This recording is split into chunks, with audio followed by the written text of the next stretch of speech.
Okay, mga idol, magandang hapon sa ating lahat. So, nandito tayo ngayon sa Bypass Road.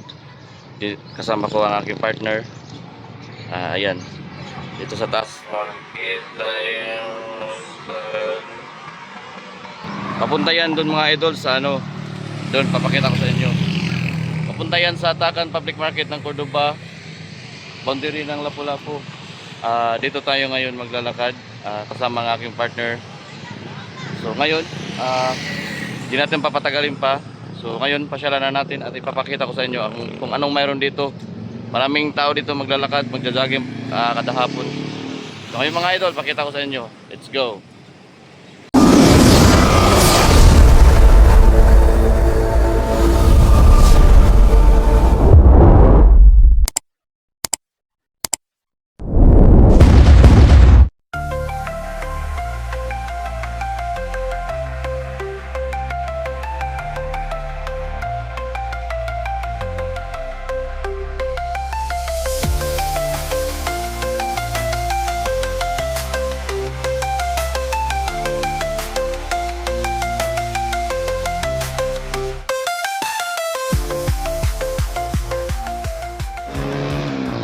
Ayan mga idol, nakikita nyo yan. May mga ano din dito nakabike paghapon. Kasi nakaganda dito mga idol, pag nagwo-walking ka dito, fresh yung air na maano mo, mahingahan mo. Tapos, ayan, yung partner ko, kita nyo yan. First time niya ngayon na nag-walking dito sa Cordoba Bypass Road. Ayan o, see? Ayan.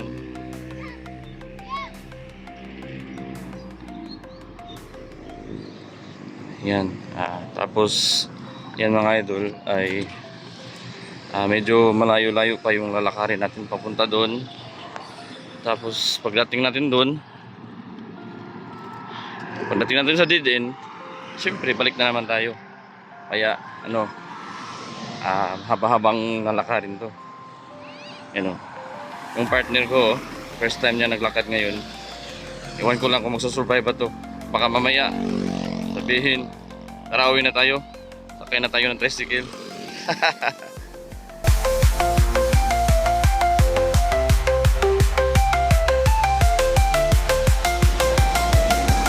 At saka ito palang daan na to nga bypass road mga idol, ay ito yung daan na papuntang Sisilex dun.